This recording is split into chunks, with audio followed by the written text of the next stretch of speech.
you remember the bong hits for Jesus case? Remember that case? The Supreme Court ruled in 2007 that a high school did have the authority to suspend a student from school for holding up a banner that said, "Bong hits for Jesus," at a school-supervised event. Justice John Paul Stevens wrote the dissenting opinion in that case, and that dissent was amazing. In the dissent, he wrote this, quote, "The current dominant opinions supporting the war on drugs in general and our anti-marijuana laws in particular is reminiscent of the opinion that supported the nationwide ban on alcohol consumption when I was a student." He's, of course, referring to prohibition, back when he was a student. Justice Stevens has been around for a while. He turns 90 this month. He appears to be in great health. As President Obama pointed out today in acknowledging the retirement news, Justice Stevens enlisted in the Navy the day before the attack on Pearl Harbor in 1941. He saw Babe Ruth's legendary home run in the 1932 World Series, the one where he pointed out where he was going to hit it and then he hit it there. Justice Stevens saw that live from the stands. He was there. Justice Stevens was appointed to the court in December 1975 by President Ford. That makes him the longest-serving justice on the bench right now by more than a decade. If anything, Justice Stevens is probably a Republican. He doesn't talk about his partisan affiliation, but he has hinted over the course of the years, over the course of his career, and at the time he was appointed, of being a Republican. And, of course, he was appointed by a Republican president. At the time, he was considered sort of a moderate conservative. And whether politics has moved to the right of Justice Stevens or Justice Stevens has moved to the left of politics, whichever it is, he is considered to be the liberal on the court right now.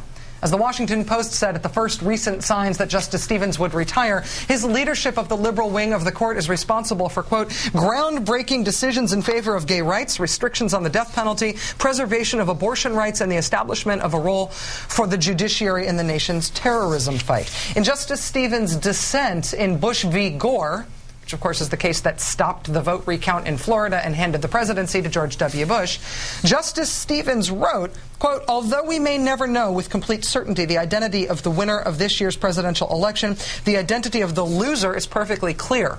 It's the nation's confidence in the judge as an impartial guardian of the rule of law." In 2004, Justice Stevens wrote the majority decision in a case that ruled that prisoners being held by the U.S. at Guantanamo had the right to challenge their imprisonment. Justice Stevens is credited with bringing Justice Kennedy on board for the majority in a 5-4 vote that essentially gave the EPA the authority to regulate carbon emissions. When the Supreme Court ruled in 2007 that schools couldn't promote integration by considering a child's race when they assigned students to schools, Justice Stevens dissented from that case. In that case, the majority cited Brown v. Board of Education, the 1955 case that ended legal school segregation. They cited that in the majority. In his dissent, Justice Stevens called that a cruel irony. Just this year, in the Citizens United ruling, in which a 5-4 conservative majority ruled in favor of limitless campaign contributions from corporations, including even foreign corporations, Justice Stevens, in the minority, wrote, quote, "Our lawmakers have a compelling constitutional basis, if not also a democratic duty, to take measures designed to guard against the potentially deleterious effects of corporate spending in local and national races.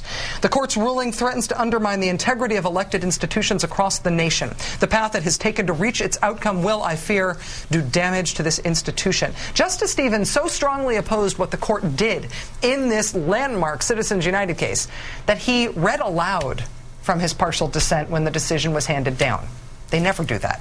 According to people who were there at the time, Justice Stevens did not read aloud from his decision very well because he is almost 90 and he said he was tired that day. But the fact that he did it, the fact that he not only wrote that sort of blistering condemnation of the ruling and felt strongly enough about it that he needed to read it out loud gives you some idea of the degree to which Justice John Paul Stevens has been the anchor of the court and the leader of its liberal minority. With Justice Stevens leaving the court, it's losing its true blue liberal magnetic north. Keeping the status quo on the court, therefore, means finding a replacement for Justice Stevens who is as liberal as he is. What are the odds of that? Joining us now is Dahlia Lithwick, senior editor and legal correspondent for Slate.com, and the person who I most wanted to read as soon as I heard about this vacancy. Dahlia, thank you so much for joining us. Well, thank you for having me. What are the odds that the court doesn't get less liberal in the wake of Justice Stevens' departure, that President Obama nominates somebody who will be I guess, as reliably liberal as he has been? Well, I think you really flagged it in your intro, Rachel. There's two issues. One is how liberal the next person is. The other is, will they have the mastery and the skill to Sherpa the other liberals along? And that doesn't even really touch on that next nominee's jurisprudence. That's about a question of how do you handle this court, this sort of fractious left wing of the court? How do you handle Anthony Kennedy, who really does need to be Sherpa'd along? So I think it's not just a question of how liberal the nominee is, but do they have these foundational skills, these Brennan-like skills, to get to 5? And that's a really, really tough find. Dahlia, when you wrote about this on Slate, one of the things you described was the empathy factor, which of course became such a hot-button issue during the Sonia Sotomayor confirmation process. The president today said he's looking for somebody with a keen understanding of how the law affects the daily lives of the American people. How important was that characteristic to understanding Justice Stevens on this court?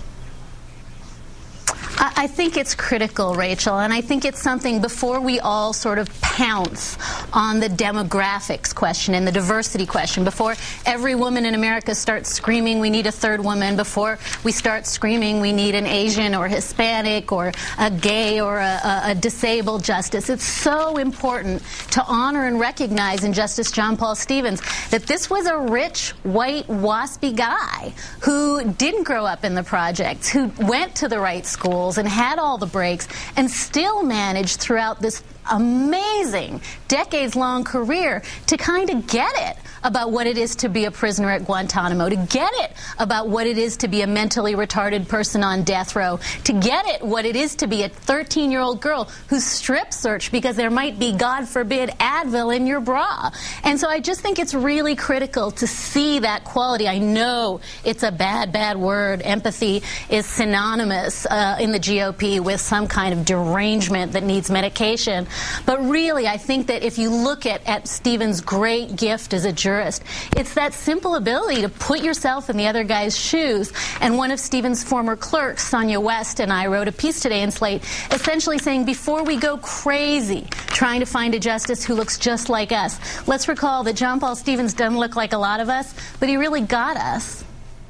Justice Stevens told Jeffrey Rosen in 2007 for that long magazine piece that Rosen wrote, he said, including myself, every judge who's been appointed to the court since Lewis Powell in 1971 has been more conservative than his or her predecessor, except maybe Justice Ginsburg.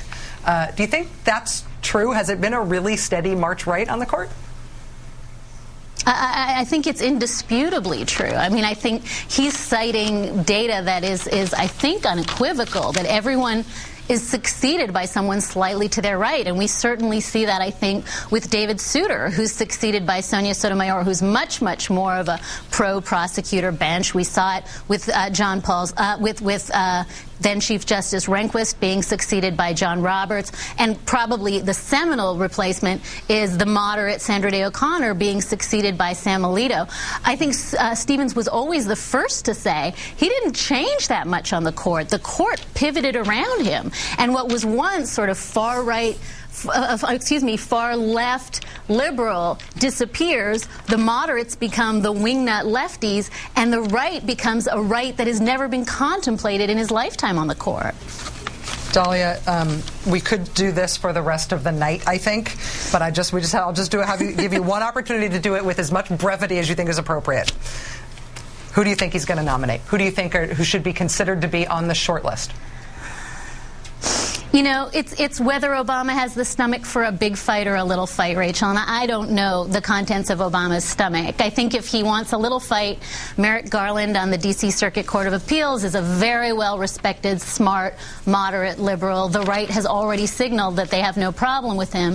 If he wants a medium fight, Elena Kagan, his Solicitor General, it'll be a medium fight. She'll get confirmed. If he wants a big, big fight, he can take Diane Wood from the Seventh Circuit Court of Appeals, Pam Carlin, Kathleen Sullivan, Harold Koh. There's a long list. You posted a comment at Slate today from Stephen Bright, Center for Human Rights, suggesting Brian Stevenson at the Equal Justice Initiative. Those guys, I have to say, just personally, are two of my heroes? Would that be the biggest fight ever? I think that would be one of the biggest fights ever. I suspect a Pam Karlan or a Kathleen Sullivan might be on that same Richter scale.